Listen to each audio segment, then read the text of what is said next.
Good morning, everybody. Thank you very much. Please be seated.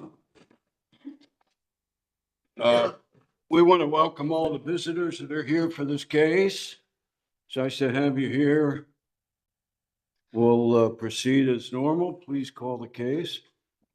Good morning, Your Honors. The matter before the court this morning is the case entitled Richard McCormack and Tanya Vyhovsky versus Phil Scott and Zoe Saunders.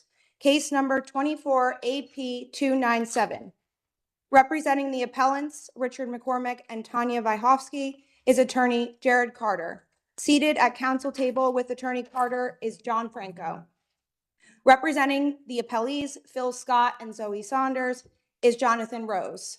Seated at counsel table with attorney Rose are attorney Sarah London and David Golubach. Thank you very much, and good morning, everyone. Again, we'll hear from counsel for the appellant first, of course. Please come on up to the podium. And before you start, if you would, introduce yourself and identify your client.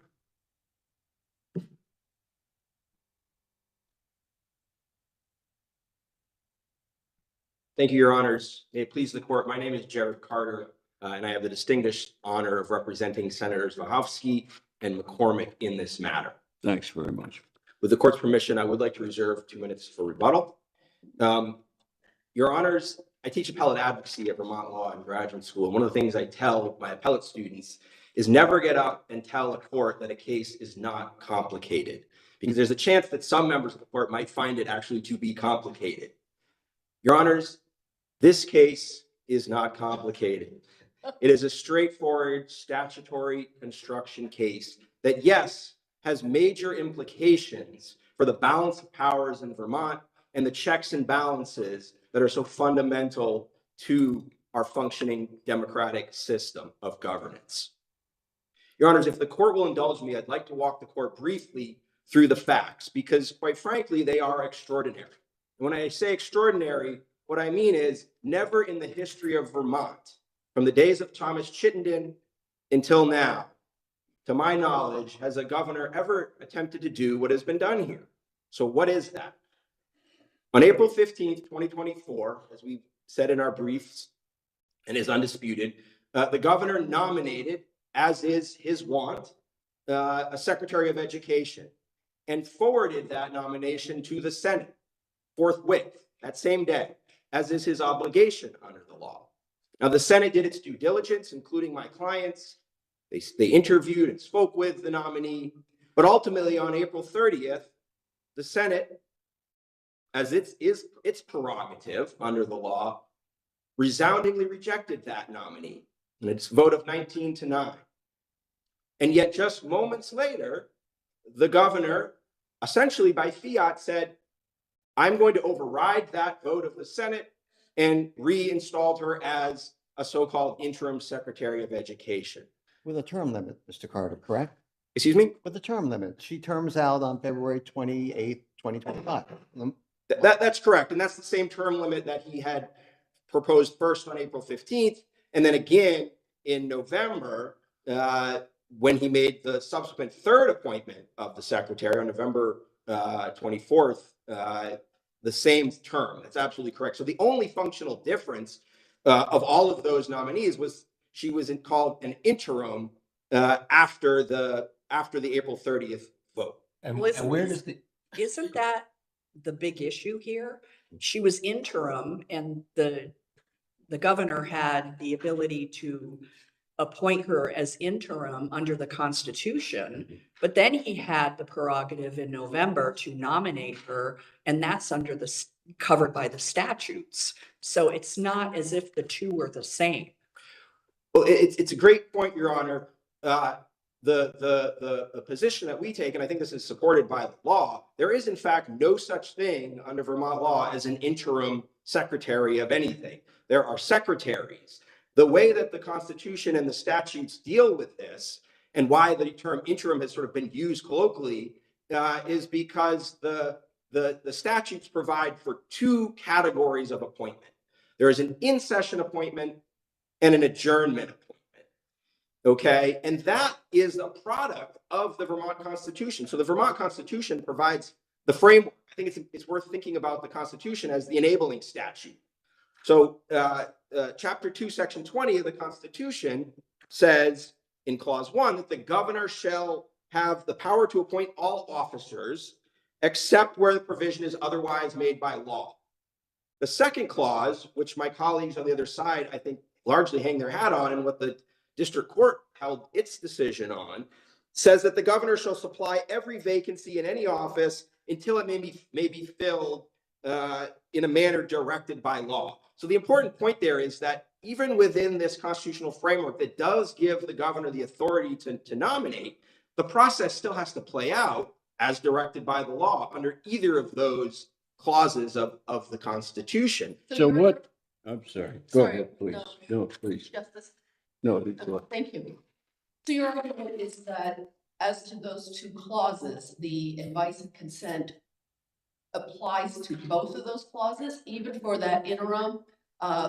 Doesn't the governor have the responsibility to make sure all appointments are adequately filled to effectively run the government? And isn't that particularly important, given the fact that we're one of the few states that has a 2-year gubernatorial term? So it's not uncommon. Why, so tell me why it would not apply to, or why it does apply to the second clause of Article 2. Absolutely, Your Honor. So under the second clause, as I said, the governor shall fill all vacancies. No problem there. Of course, that's the governor's power. But under the Constitution, it still subjects it to that temporal constraint. It says, shall fill all vacancies until such a time as shall be directed by law. And so when we're looking at that sort of temporal constraint, we're looking at the statute and saying, well, there's an in-session appointment or there is an adjournment appointment. There's no dispute that on April 30th, the legislature was in session. And so that in-session appointment law applies. It's not hamstringing the governor and saying the governor is no longer has the power to fill a vacancy. It just says that when the legislature is in session, advice and consent is required for all secretaries. And that's the plain language of the law. It says under 256. Mr. Carter. Go ahead. Okay, thanks. So No, take this. I'll take this one. You go. All right. Mr. Carter, you know what bothers me about this is, isn't this a political question?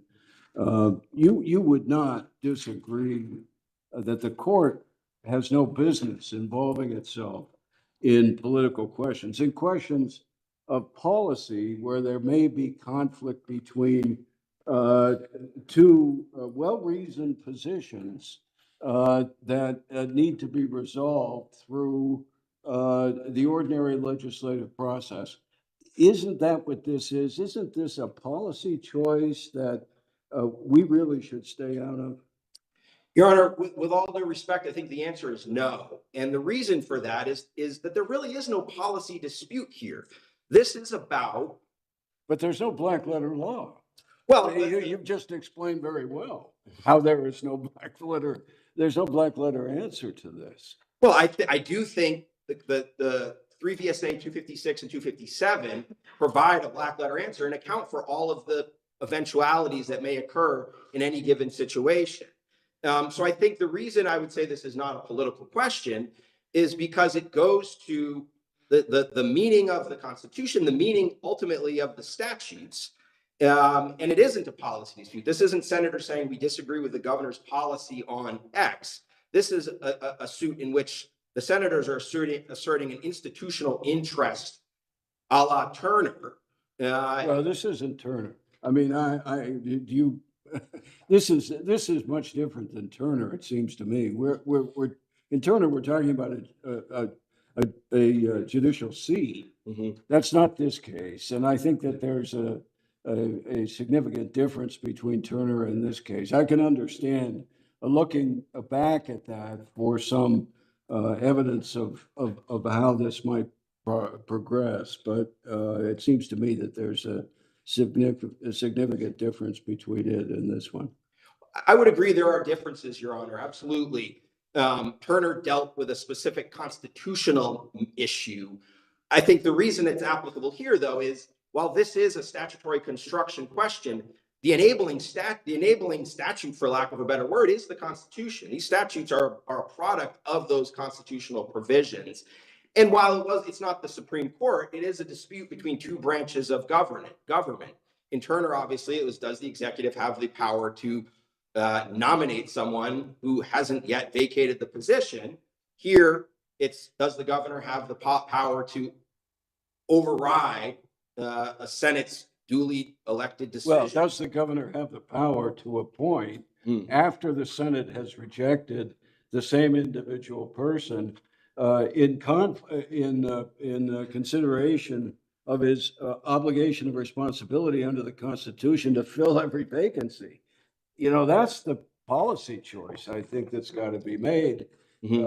I can understand that you think it's controlled by the law. And Can I go now? yeah, Thank you. I'd like you to speak, if you would, to the November event, which is an out-of-session appointment. And can she serve under that appointment now until the advice and consent of the Senate? So it's very interesting that that happened in November. Of course, I'm not sure why the governor chose to do that.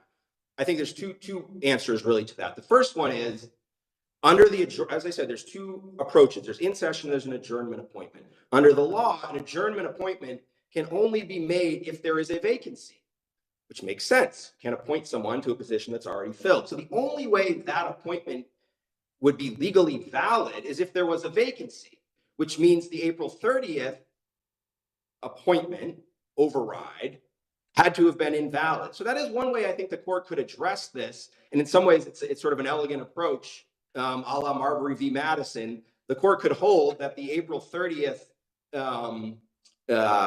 reinstallment was unlawful, as we believe, but that the adjournment appointment was lawful.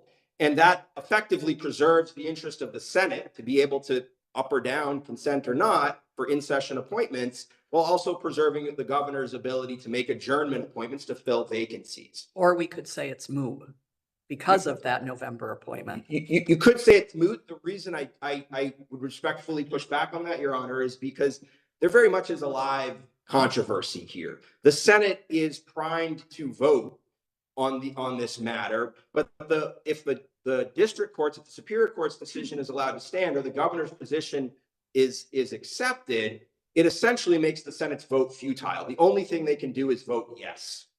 And this court, I don't understand They that. can vote, they can already vote no. It's going to be a vote like the last time.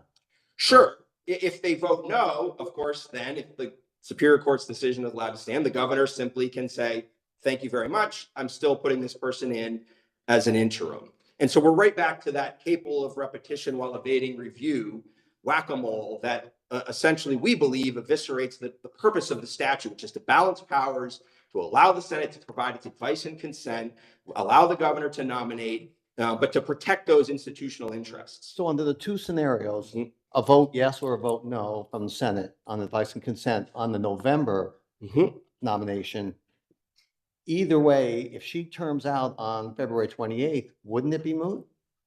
So if she either gets approved and she's now Secretary of Education, then it's moot. If she doesn't get approved and she leaves the job on March 1st, isn't it moot? Well, I suppose if she left the job, perhaps, but I think the problem is even if she terms out on February 28th, the governor makes another biennium appointment of her, there's absolutely no check that the Senate can provide under my colleague's argument in the lower court's decision, because the governor simply, as he did on April 30th, can say, thank you very much.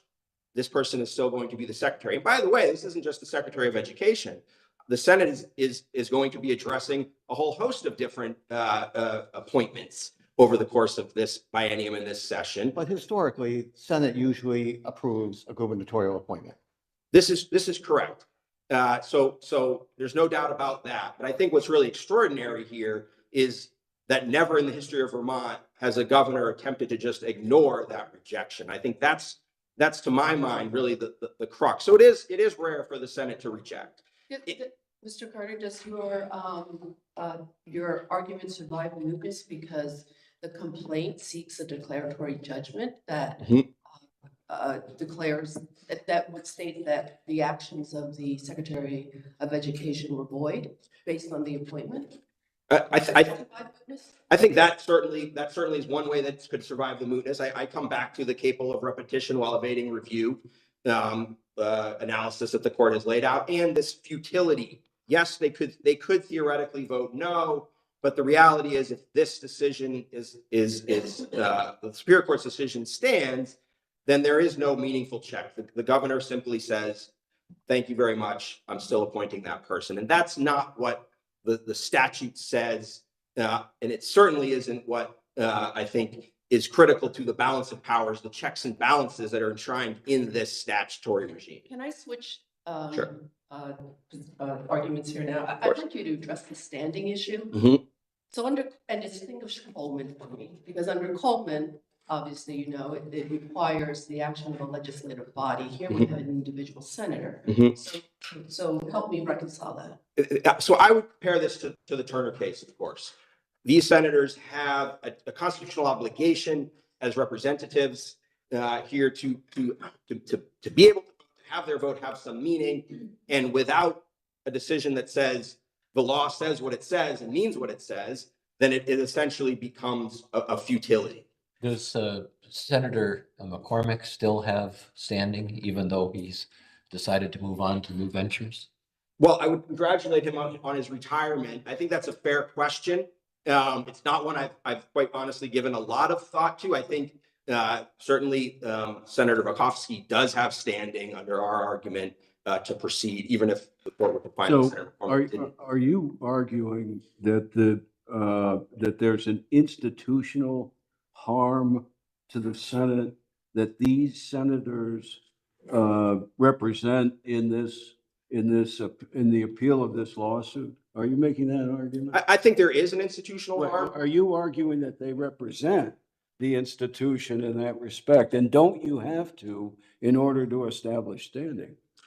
Well, I think as part of that institution, their vote has to mean something, right? When they take an oath to the Constitution of the state of Vermont, as senators, their vote has to mean something. So yes, I do think they're representing that institutional interest, but they're also representing their individual interests as senators, as representatives of the Senate districts that they So represent. the fact that there's no imprimatur from the Senate, from the institution itself, that says, we agree with this lawsuit, we support the lawsuit, our interests are represented by these folks, that does not matter. Your Honor, That does not matter to us. I do not think it matters. That's correct. And I would point to the Turner case, although I recognize that you think there may be some differences there. I think Turner stood for that proposition that when the Senate's duty is subverted, individual senators have standing to litigate that issue. Okay. And I think the same applies here. And so you Thanks. don't need the complete nullification? Is that your argument? Julia?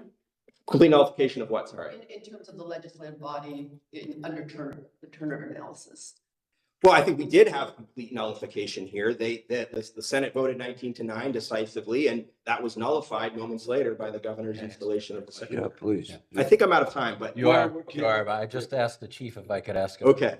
Thank you. If we follow down the road here on the November appointment Mhm. to say that what happened in April was not valid, Yeah. but what happened in November was, what do we do with all of the acts that have been undertaken between April and November? So I think there's a couple of different routes, but the simplest answer is once the Superior Court ruled the way it did, the secretary was essentially a de facto secretary. So her actions could be found valid. And certainly the secretary, if she is ultimately confirmed by the Senate, I think could very easily get signed that those actions were done validly or put them into force. So I don't think the court needs to concern itself so much with that issue. I think she was a de facto secretary once the Superior Court ruled, and that would solve that problem. I think the crux of it is, does the statute mean what it says? And I see that I'm out of time. So Thank you very much. thank you very much. Appreciate your argument. We'll hear from counsel for the appellee. Great, thank you. Are you folks dividing time up? No? Okay. Please come on up if you would. Counsel, introduce yourself, identify your client, and then proceed. Yeah, So I'll leave it where it is. well, it'd take off like a rocket ship if you hit the wrong button. That's the problem. Good morning, Your Honors. My name is John Rose, and I represent the defendants, Governor Phil Scott and Secretary Zoe Saunders. May it please the court. So this court should affirm the Superior Court's decision on the merits and could also dismiss this case for lack of standing. First, on the merits, as Your Honors have already recognized this morning, the governor has, under the Constitution, under Chapter 2, Section 20 of the Vermont Constitution, the authority and indeed the duty to provide interim appointments. Oh, I want to stop you there for a moment. Where in the Constitution or in the statutes is there authority for an interim appointment? As I look at it, there are in-session appointments and out-of-session appointments. I don't see interim mentioned anywhere. Well, that's the statutory distinction that's made, and we think that statute applies only to permanent appointments. I think the distinction that we're talking about here comes from the two appointments clauses in Chapter 2, Section 20. So the first clause says that the governor shall have the power to commission all officers and also to appoint officers, except where provision is or shall be otherwise made by law or this frame of government. So we read that as being in a permanent appointment power, and that's subject to legislative constraints.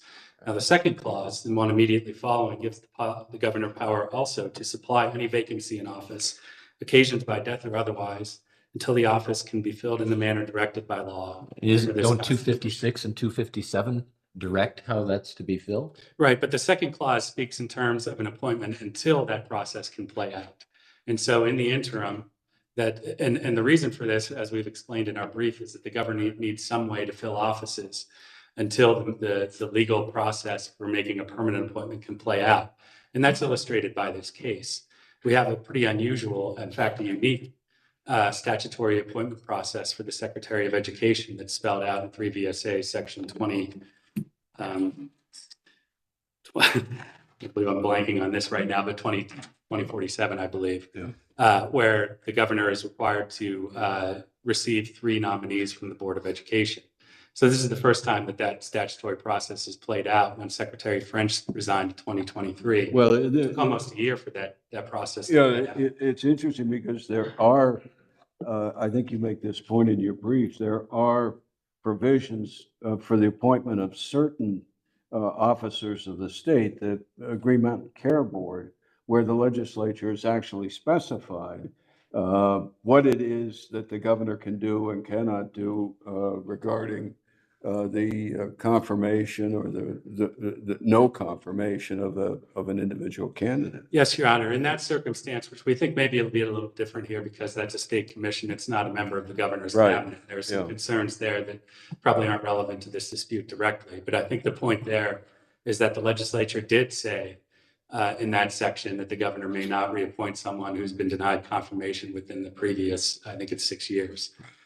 They didn't say that here. And more importantly, the framers of our Constitution didn't say that. Other states have. They've placed limits on a governor's interim appointment power that prevent the governor from appointing someone on an interim basis who has previously been denied confirmation by the Senate. Again, Who's done that? I'm sorry? Who has done that? We did identify those in Maryland, Pennsylvania? I don't believe Pennsylvania. I know Texas, for example. I think it's Tennessee. If you look at Appendix A of our brief, the states, that language is identified in bold in the excerpts that we provided. Sorry, it's Appendix B to our brief. Can you respond to the question that the Chief Justice had about political question and why this is not a political question? We believe this is a political question, Your Honor. And the reason for that is we have 2 constitutional provisions that reflect a balance of power created by the framers of our Constitution. In the first instance, for permanent appointments, as is done at the federal level and in most other states, for permanent appointments are subject to legislative constraints, at least to some degree. The appointment power is an executive power, and those constraints are generally designed to make sure that the executive is exercising that appointment power in a reasonable way, not appointing people who are totally unqualified or for. I don't want to interrupt your answer if you're finished, but so tell me what the line is between statutory construction, which is what your opponent is arguing, and political question. How would you define the difference? Where does the line fall?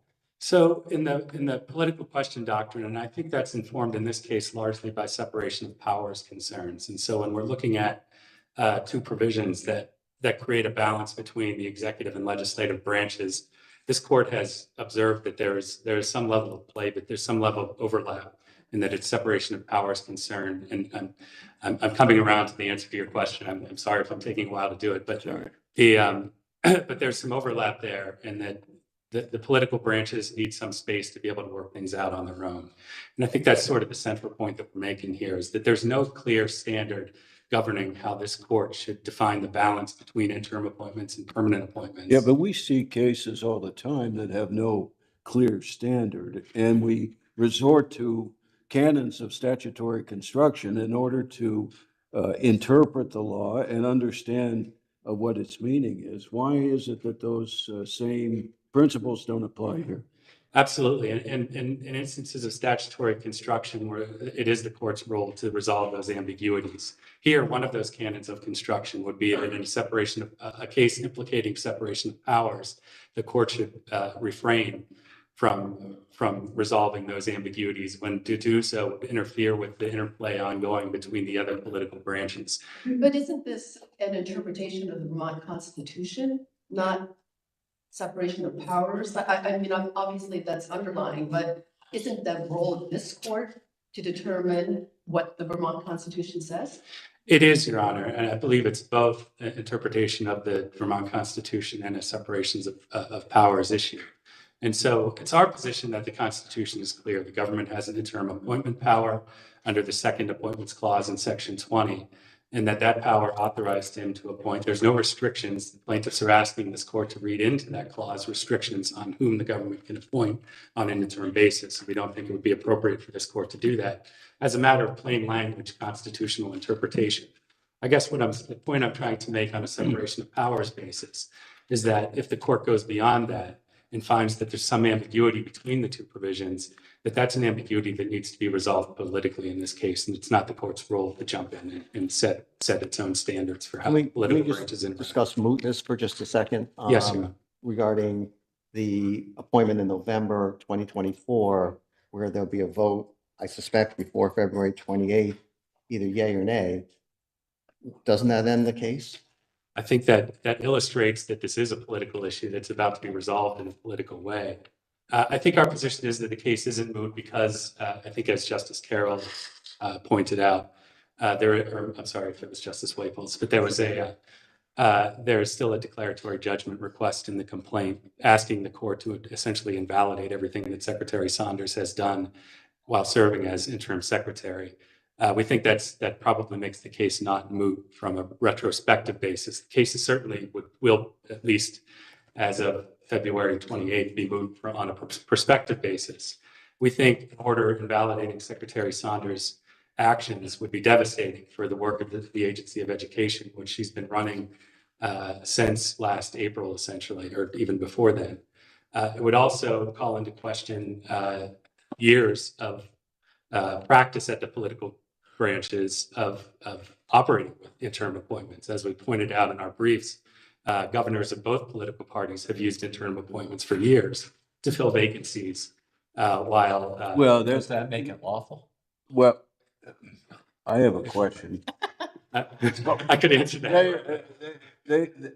That may be true, but the unique thing, it seems to me, about this case is that we're talking about an interim appointment of an individual who has just been rejected by the Senate under its advice and consent power. So that's what I think distinguishes this from any other interim type of appointment that you might direct this to. Yes, Your Honor, and I think the plaintiffs conceded that argument below, that their argument really here has to do with who was appointed rather than the nature of the term. They did, as I read it. I think they've said they would have no objection to anybody else. And our response to that, I suppose, Your Honor, is there's nothing in the Constitution that prohibits the governor from doing that. And there's no reason, particularly in this case, to read such a limitation into the Constitution. Here, what happened was the governor appointed a permanent secretary. That secretary was denied confirmation at the end of a legislative biennium, at the end of a gubernatorial term, in an action that was, as far as we can tell, unprecedented for an appointee to be denied confirmation. So it would naturally, especially during the blitz that was the end of the last legislative term, it would take the governor naturally some time to figure out what to do next. So what he did was completely reasonable. He appointed on an interim basis, as is his wont under the second appointment clause, a person that the Board of Education had already found perfectly qualified to serve in the role until he could figure out what the next step was. And it was for a limited term. It lasted about 6 months until November. And now we're back into the regular permanent. Does it matter that the governor appointed someone from an approved list from the Department of Education, the 3 individuals that they deemed qualified, and went to the governor, and the governor made the choice? Had that process not occurred, would this analysis be different? I don't think so, Your Honor. I think there are good reasons in any case for the governor to reappoint someone who's denied confirmation, at least on a temporary basis. I think there would be good reasons to assume that the amount of latitude and the duration of that appointment could be lower in cases that didn't involve unique statutory appointment processes. And so that would naturally take some more time to sort out. So the second appointment clause says that a temporary appointment can be made until the position can be filled in the manner directed by law. So we may have weaker arguments, somewhat weaker arguments, if this had not taken place in this unique context. But we do Well, it think that says there's, supply every vacancy. yes, it does. Your Honor. It doesn't say position can be filled. Those are I- a little bit different. I'm using that as a synonym for position can be filled. I think supply of a vacancy I would take it to mean that On, temporarily filled. Sorry. I'm sorry. Attorney Carter talked about the mootness issue and how this issue might be brought up again at some point. And I'm wondering what, if anything, you make of the trial court's finding of no bad faith here. Does that affect the capable of repetition analysis? I think it does, Your Honor. The trial court made that finding that there's no bad faith, and the capable of repetition yet evading review exception to mootness does require sort of a non-speculative showing of reoccurrence. And we think, especially here when we're dealing with the delicate balance between the political branches, the court certainly shouldn't presume that the governor would do something that would create a new issue or cause another problem. I think that the court should be very cautious about assuming that, especially under under that analysis of capable of repetition yet evading review. Can we look at the political history of Vermont and a lack of situation like this occurring previously? Make that determination on duplication? I'm sorry, I missed the first part of your Can question. we look at the history of the state of Vermont at that this is a very unique situation that's occurred and make a determination on whether or not it can be duplicated? Yes, Your Honor. I think, as I said, the interim appointment power has been used for years.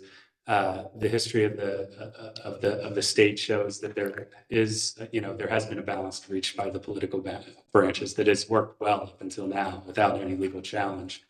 And so I think it would be unreasonable for the court to assume that political process won't work in this circumstance. I don't know whether that was my out of time light or my 2-minute warning. I'll assume that it was my 2-minute warning. So If it's 2 minutes, right? Okay. Yeah. Yes, Your Honor.